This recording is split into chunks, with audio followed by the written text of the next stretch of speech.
But I'm going to tell you a little story about ladies and shearers.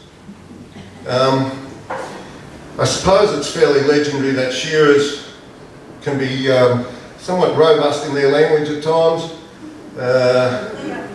They often, in the earlier times, they used to have a rollie hanging on their lip. They sort of, and they would shy at each other and had no problem in using lurid language if the whim took them. But they were very conscious of not doing the wrong thing when the ladies were around. And this particular story relates to my younger sister. I was 18 at the time. She had 3 friends from Melbourne staying up on the farm while we were shearing. And the night before they'd said, we want to come over and see the sheep being shorn. And I thought, oh well, they'll have to take their chances, I can't do much about it. So here's the scene. I'm working as a rouseabout, picking up the fleeces off the board, which is where the shearers, they just shear the sheep and leave the wool, and you've got to pick it up and cast it on the table and clean up and sweep up after them. We had 3 shearers going full bore, so I was fairly busy. But just after smoko, about 10:30 this day, I heard a word go down the line, and it was the presser. He was pressing bales by hand before we had the machines in our place. And the word, he had a window that looked out towards the house, the homestead. Ducks on the pond.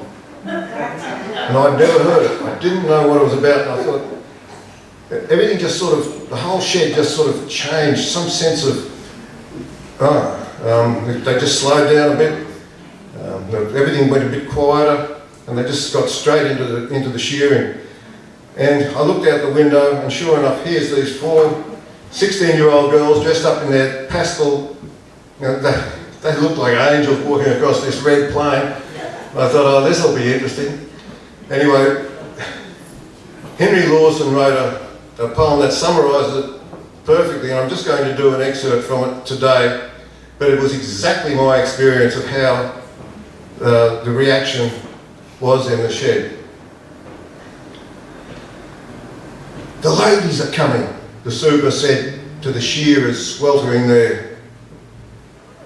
And the ladies means in a shearing shed, don't cut them too bad, don't swear. A ghost of a pause in the shed's rough heart, and lower is bowed each head. And nothing is heard save the whispered word and the roar of the shearing shed. The tall, shy rouser has lost his wits, and his limbs are all astray. He leaves the fleece on the shearing board and his broom in the shearer's way. And there's a curse in store for that jackaroo as down by the wall he slants. And the ringer stands with his legs all askew and wishes he'd patched them pants. The girls are from the city, and our hearts rebel as we squint at their dainty feet. And they gush and they say in their girly way that the dear little words are sweet. And Bill the ringer, who'd scorn the use of a childish word like damn, would give a pound that his tongue was loose as he tackles a lively lamb. That's exactly how it happens.